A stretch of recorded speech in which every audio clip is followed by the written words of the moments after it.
शील प्रभुपाद की जय। गुरु गौरांग की जय। श्रीमद् भागवतम पहला स्कंद अध्याय 7 श्लोक क्रमांक 38। प्रतिश्रुतं च भवता पांचल्य शृण्वतो मम आहरिष्ये शिरस्तस्य यस्ते मानिनि पुत्रः। अनुवाद। इसके अतिरिक्त मैंने स्वयं तुम्हें द्रौपदी से यह प्रतिज्ञा करते सुना है कि तुम उसके पुत्रों के वधकर्ता का सिर लाकर उपस्थित करोगे। तो यहां पर कृष्ण अर्जुन को कह रहे हैं कि तुम्हें इस अश्वत्थामा आतताई को तुरंत मार देना चाहिए, और क्योंकि तुमने प्रतिज्ञा भी ली है द्रौपदी के समक्ष कि उसके जो भी पुत्रों के वध करता है उसके सिर को लाकर तुम अपनी पत्नी द्रौपदी के समक्ष उपस्थित करोगे। श्लोक क्रमांक 39। तदसौवध्यताम पाप आततायात्मबंधुहा भर्तुरश्च विप्रयम वीरा कृतवान कुलपांसना। अनुवाद। यह आदमी तुम्हारे ही कुल के सदस्यों का हत्यारा तथा वध करता आतताई है। यही नहीं, उसने अपने स्वामी को भी असंतुष्ट किया है। वह अपने कुल की राख कुलंगार है। तुम तत्काल इसका वध कर दो।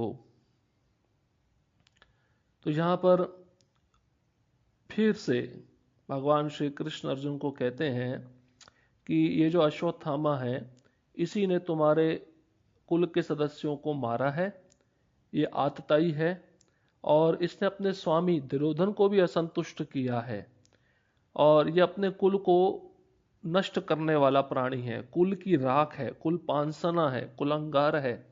इसका तुरंत वध कर देना चाहिए। प्रभुपाद जी तात्पर्य में लिखते हैं कि द्रोणाचार्य के पुत्र अश्वत्थामा को यहां पर कुलंगार कहा गया है। द्रोणाचार्य के नाम का अत्यधिक सम्मान था। यद्यपि द्रोणाचार्य शत्रु पक्ष में चले गए थे फिर भी पांडव उनका सम्मान किया करते थे, और अर्जुन ने तो युद्ध शुरू होने से पहले द्रोणाचार्य को प्रणाम भी किया था। द्रोणाचार्य के पुत्र ने ऐसा कृत्य करके अपने को पतित बना लिया। क्या कृत्य किया था अश्वत्थामा ने? जैसा कि आप जानते हैं कि द्रौपदी के 5 सोए हुए पुत्रों को मार दिया था, जिससे उसने अपने स्वामी दुर्योधन को भी अप्रसन्न कर दिया था। क्योंकि दुर्योधन को भी पता चला कि अभी आगे हमारे वंश में कौन है, कोई नहीं है। इस अश्वत्थामा ने उन पुत्रों को सोते हुए मार दिया। इसका अर्थ यह हुआ कि वह अर्जुन के ही कुटुंबियों का वधकर्ता बन गया। इसलिए अर्जुन द्वारा वह दंडनीय था। और शास्त्र का कथन है कि जो बिना चेतावनी के आक्रमण करता है, पीछे से वार करके मार डालता है, दूसरे के घर में आग लगाता है, किसी अन्य की पत्नी का अपहरण करता है, वह वध योग्य है। उसको निश्चित ही तुरंत मार देना चाहिए। कृष्ण ने अर्जुन को ये तथ्य याद दिलाए जिससे वह उस पर ध्यान दे और तुरंत कार्रवाई करे। श्लोक क्रमांक 40। सूतुवाच एवं परीक्षता धर्मम पार्था कृष्णेन चोदिता नैच्छदन्तुं गुरुसुतं यद्यप्यात्ममहनं महान। अनुवाद। सूत गोस्वामी ने कहा, यद्यपि धर्म में अर्जुन की परीक्षा लेते हुए कृष्ण ने उसे द्रोणाचार्य के पुत्र का वध करने के लिए प्रोत्साहित किया, लेकिन महात्मा अर्जुन को यह विचार नहीं भाया। यद्यपि अश्वत्थामा अर्जुन के ही कुटुंबियों का नृशंस हत्यारा था। तो इस श्लोक में सूत गोस्वामी शौनकादि ऋषियों को कहते हैं कि देखा जाए तो कृष्ण अर्जुन की परीक्षा ले रहे हैं, उसको प्रोत्साहित कर रहे हैं कि यह अश्वत्थामा का वध करे, परंतु अर्जुन को यह विचार अच्छा नहीं लग रहा था। जबकि अश्वत्थामा ने ही अर्जुन के कुटुंबियों को मारा था। तात्पर्य में प्रभुपाद जी बताते हैं, अर्जुन निश्चित ही एक महात्मा है, जो यहाँ पर भी सिद्ध होता है। यहाँ पर भगवान कृष्ण स्वयं उसे द्रोण पुत्र का वध करने के लिए प्रोत्साहित करते हैं, लेकिन अर्जुन सोचता है कि उसे अपने महान गुरु के पुत्र को प्राणदान देना चाहिए, क्योंकि भले ही वह उसके गुरु का योग्य पुत्र हो, उसने अपनी सनक से ऐसे जघन्य कर्म किए हैं जो किसी के भी हित में नहीं थे। लेकिन आखिर है तो वह द्रोणाचार्य का ही पुत्र। तो देखिए, कुरुक्षेत्र के युद्ध के समय में भी अर्जुन यह दिखाए थे वह एक महात्मा है। उन्होंने करुणावश कृष्ण को कहा था कि मैं युद्ध नहीं करना चाहता, क्योंकि मेरे समक्ष जो मेरे पितामह हैं, मेरे गुरु हैं, मेरे बंधु बांधव हैं, इनका वध करके मुझे क्या मिलेगा। तो उस समय भी उनकी करुणा प्रकट हुई थी, वह युद्ध नहीं करना चाहते हैं। एक जो वैष्णव होता है उसके अंदर महान गुण होते हैं, उन महान गुणों के द्वारा वह हमेशा दूसरे का अच्छा या भला सोचता है। भगवान श्री कृष्ण अर्जुन को बाहर बाहर से प्रोत्साहित किए, क्योंकि वे अर्जुन की कर्तव्य परायणता की परीक्षा लेना चाहते थे। ऐसा नहीं था कि अर्जुन अपने कर्तव्य का पूरा पूरा बोध नहीं था, ना ही भगवान श्री कृष्ण अर्जुन के कर्तव्य बोध से अनजान थे। लेकिन भगवान श्री कृष्ण ने अपने अनेक शुद्ध भक्तों की परीक्षा उनके कर्तव्य बोध को विवर्धित करने के लिए ली। तो भगवान भी अपने भक्तों की परीक्षा लेते हैं, उनको निश्चित रूप से ऐसी स्थिति में डाल देते हैं कि वह भक्त अभी क्या करेगा। गोपियों की भी ऐसी ही परीक्षाएं ली गई, प्रहलाद महाराज की भी परीक्षा ली गई, लेकिन सारे शुद्ध भक्त भगवान द्वारा ली गई अपनी अपनी परीक्षाओं में सफल उतरते हैं। ऐसा प्रभुपाद जी तात्पर्य में बता रहे हैं। श्लोक क्रमांक 41। अथोपेत्य स्वशिबिरम गोविंद प्रिय सारथि नैवेदयत्तम प्रियाय शोचन्त्या आत्मजान हतान। अनुवाद: अपने प्रिय मित्र तथा सारथी श्री कृष्ण सहित अपने शिविर में पहुंचकर अर्जुन ने उस हत्यारे को अपनी प्रिय पत्नी को सौंप दिया, जो मारे गए अपने पुत्रों के लिए विलाप कर रही थी। देखिए, इस श्लोक में एक शब्द आया है गोविंद। इंद्रियों को गतिशील करने वाले भगवान श्री कृष्ण, प्रिय मतलब प्यारा और सारथी मतलब रथ चालक, गोविंद प्रिय सारथी।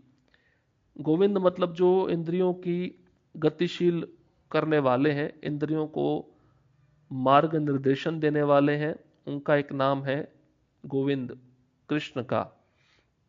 और प्रिय मतलब सबके प्यारे हैं, और सारथी मतलब अर्जुन के रथ के चालक हैं। तो अर्जुन ने क्या किया, अश्वत्थामा को पकड़ तो लिया था, उसने ले जाकर द्रौपदी के समक्ष उसको सौंप दिया और वो रस्सियों से बांधा गया है। उस समय द्रौपदी अपने मृत पुत्रों के लिए रो रही थी, विलाप कर रही थी। तात्पर्य में प्रभुपाद जी लिखते हैं, कृष्ण के साथ अर्जुन का दिव्य संबंध घनिष्ठ मित्रता के रूप में है।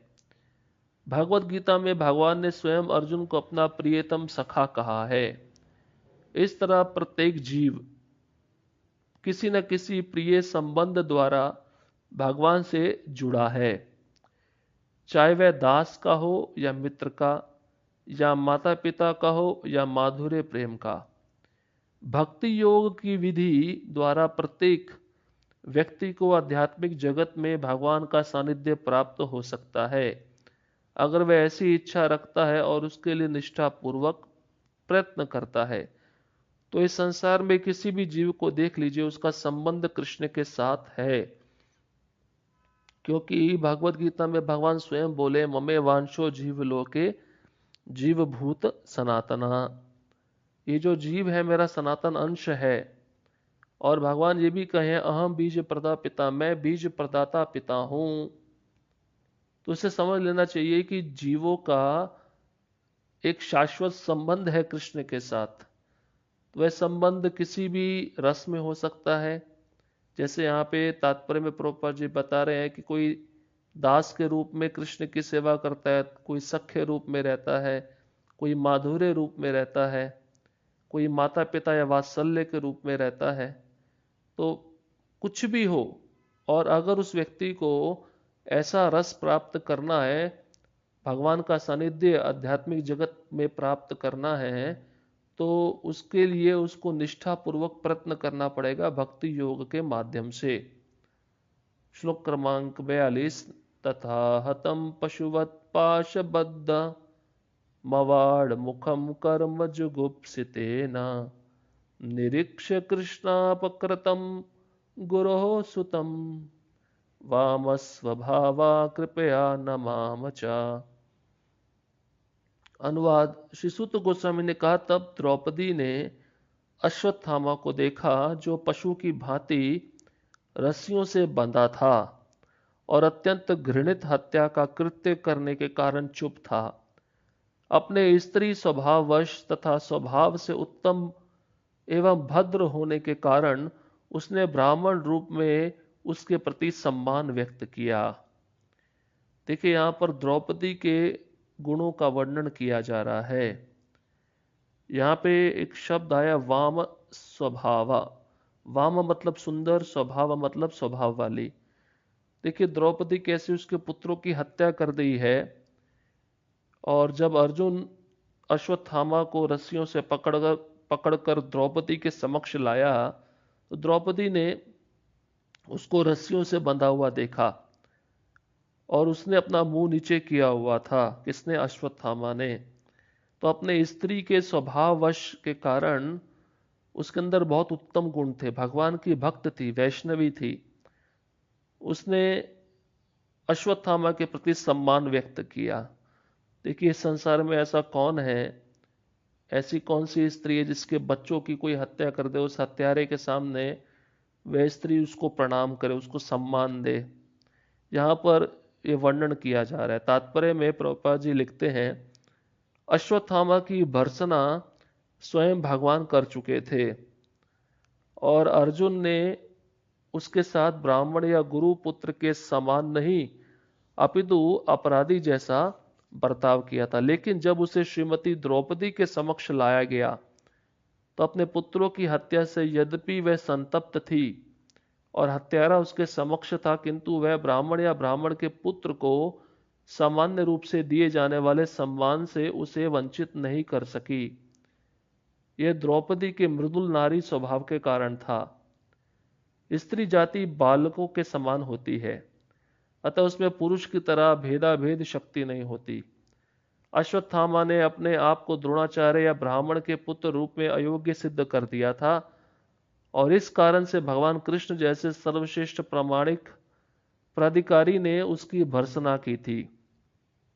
लेकिन एक मृदु स्त्री ब्राह्मण के प्रति अपने स्वाभाविक सौजन्य को नहीं त्याग पाई। तो देखिए, यहाँ पर तात्पर्य में एक वाक्य लिखे हैं प्रभुपाद जी, स्त्री जाति बालकों के समान होती है। तो इसमें बुरा नहीं मानना है, जो स्त्रियां भक्त होती हैं वो बालकों की तरह नहीं होती हैं, वो विचार विमर्श करके निर्णय लेकर कार्य करती हैं। तो यहाँ पर एक तो भगवान लीला के माध्यम से हमको दिखा रहे हैं कि वैष्णव का गुण कैसा होता है। वैष्णव किसी भी दूसरे के दुख को देखकर दुखी रहता है और दूसरे के सुख से वह सुखी रहता है, उसको वैष्णव कहा गया है, उसको भक्त कहा गया है। तो यहाँ पर जब द्रौपदी ने अश्वत्थामा को देखा तो अश्वत्थामा को देखते ही उसको भी दुख लगा कि ये ऐसे रस्सियों से बांध कर लाए हैं, ये ब्राह्मण का पुत्र है, ब्राह्मण का पुत्र तो ब्राह्मण होना चाहिए। तो उसको वैसे ही रूप में वह सम्मान दे रही है जिस रूप में वह द्रोणाचार्य को सम्मान देती थी। प्रभुपाद जी आगे बताते तात्पर्य में, आज भी सनातन या हिंदू परिवार में नारियां, स्त्रियां ब्राह्मण के प्रति समुचित आदर प्रदर्शित करती हैं, चाहे वह कितना ही पतित और नृशंस ब्रह्म बंधु क्यों ना हो। लेकिन अब पुरुष वर्ग ऐसे ब्रह्म बंधु के प्रति विरोध करने लगे हैं जो उत्तम ब्राह्मण कुलों में उत्पन्न तो होते हैं लेकिन जिनके कार्य शूद्रों से भी घटकर होते हैं। इस श्लोक में एक विशिष्ट शब्द है वाम स्वभावा प्रयुक्त हुआ है, जिसका अर्थ है स्वभाव से मृदु तथा भद्र। भद्र पुरुष या स्त्री कोई भी बात सरलता से स्वीकार कर लेते हैं। भद्र मतलब अच्छे। लेकिन औसत बुद्धि का पुरुष ऐसा नहीं कर पाता। लेकिन हमें भद्र बनने के उद्देश्य से अपनी तर्क तथा विवेक शक्ति नहीं खो देनी चाहिए। मनुष्य में किसी भी बात का उसके गुणों के अनुसार निर्णय करने के लिए अच्छी विवेक शक्ति होनी चाहिए। हमें मृदु स्त्री स्वभाव का अनुकरण नहीं करना चाहिए और इस तरह जो प्रामाणिक नहीं है उसे स्वीकार नहीं कर लेना चाहिए। तो यहां पर प्रभुपाद जी कहते हैं समय आता है, परिस्थिति होती है, काल होता है, उसके अनुसार ही कैसा निर्णय लेना है वैसा हमें सोचना चाहिए। तो यहां पर उस मनुष्य के अंदर विवेक शक्ति या बुद्धि होनी चाहिए निर्णय लेने की। तो स्पष्ट रूप से ये समझना होगा कि हम इस संसार में रहते हैं, अलग अलग जीवन में परिस्थितियां आती हैं, तो उस समय शास्त्र में ऐसा क्या निर्देश है जिसको हम पालन कर सके। शास्त्र से हमें पता नहीं चल रहा है तो जो अनुभवी व्यक्ति हैं उनकी सलाह लेकर हमें निर्णय लेना चाहिए, ऐसा प्रभुपाद जी कहने का प्रयास कर रहे हैं। श्लोक क्रमांक 43। उवाच चासहन्तस्य बन्धनानयनं सति मुच्यतामेष ब्राह्मणो नितरां गुरु। अनुवाद: वह अश्वत्थामा का इस प्रकार रस्सियों से बांधा जाना सह न सकी और भगवत परायण स्त्री होने के कारण उसने कहा इसे छोड़ दो, क्योंकि यह ब्राह्मण है, हमारा गुरु है। तात्पर्य में प्रभुपाद जी लिखते हैं, जो ही अश्वत्थामा को द्रौपदी के समक्ष लाया गया तो उसे यह असह्य लगा कि एक ब्राह्मण को अपराधी की भांति बंदी बनाकर उस अवस्था में उसके समक्ष लाया जाए, विशेष रूप से तब जबकि वह ब्राह्मण उनके गुरु का पुत्र था। तो जैसे ही द्रौपदी ने देखा कि रस्सियों से बंधे हुए अश्वत्थामा हैं तो उनको बहुत वेदना हुई, पीड़ा हुई। तो उन्होंने कहा कि इसे छोड़ दो, क्योंकि ये ब्राह्मण है, हमारा गुरु है। देखिए, अभी द्रोणाचार्य तो नहीं रहे, पर फिर भी द्रौपदी क्या कर रही है, अश्वत्थामा को ब्राह्मण मान रही है और अपने गुरु का प्रतिनिधि मान रही है, इसलिए गुरु कह रही है। तो गुरु के जो प्रतिनिधि होते हैं वो भी हमारे लिए गुरु के समान होते हैं, उनकी आज्ञा का पालन करना चाहिए। अर्जुन ने भली भांति जानते हुए अश्वत्थामा को बंदी बनाया था कि वह द्रोणाचार्य का पुत्र है। कृष्ण भी ये जानते थे, किंतु उन दोनों ने इस पर विचार न करते हुए कि वह ब्राह्मण पुत्र है उस हत्यारे की भर्त्सना की। प्रामाणिक शास्त्रों के अनुसार यदि शिक्षक या गुरु अपने पद की प्रतिष्ठा को बनाए नहीं रख पाता तो वह गुरु बने रहने के अयोग्य है और उसका तिरस्कार किया जाना चाहिए। तो गुरु का कब तिरस्कार कर सकते हैं, कब त्याग सकते हैं? जब वह नियम पालन नहीं कर रहा, अपने पद से नीचे गिर चुका है, अयोग्य हो गया है। गुरु को आचार्य भी कहते हैं, अर्थात वह ऐसा व्यक्ति होता है जिसने समस्त शास्त्रों के सार को आत्मसात कर लिया है और अपने शिष्यों को भी उसका अनुसरण करना सिखाता है। अश्वत्थामा ब्राह्मण या गुरु का कर्तव्य निर्वाह करने में असफल रहा, अतः ब्राह्मण के उच्च पद से उसका तिरस्कार होना था। क्योंकि देखिए, ब्राह्मण का पुत्र होने से सब कुछ नहीं हो जाता है। उसने ऐसा कुकृत्य किया था जिसके कारण उसको अपने पद से नीचे गिरना पड़ा, इसलिए यहां पे उसकी भर्त्सना की जा रही है। लेकिन द्रौपदी जो है उत्तम स्त्री होने के कारण और भगवान के भक्त होने के कारण उसके अंदर दयाद्र भाव आ गया अश्वत्थामा के प्रति। तो वह कह रही है अर्जुन को कि इसे छोड़ दो, क्योंकि ये ब्राह्मण है और हमारा गुरु भी है। प्रभुपाद जी उसी तात्पर्य में आगे बताते हैं, द्रौपदी ने इच्छा व्यक्त की कि अश्वत्थामा को तुरंत मुक्त कर दिया जाए और यह उसकी सद्भावना ही कही जाएगी। इसका अर्थ यह हुआ कि भगवत भक्त को स्वयं कितने ही कष्ट क्यों न सहने पड़े, फिर भी वह अन्यों के प्रति, यहां तक कि शत्रु के प्रति भी कठोर नहीं होता। ये लक्षण है भगवान के शुद्ध भक्त के।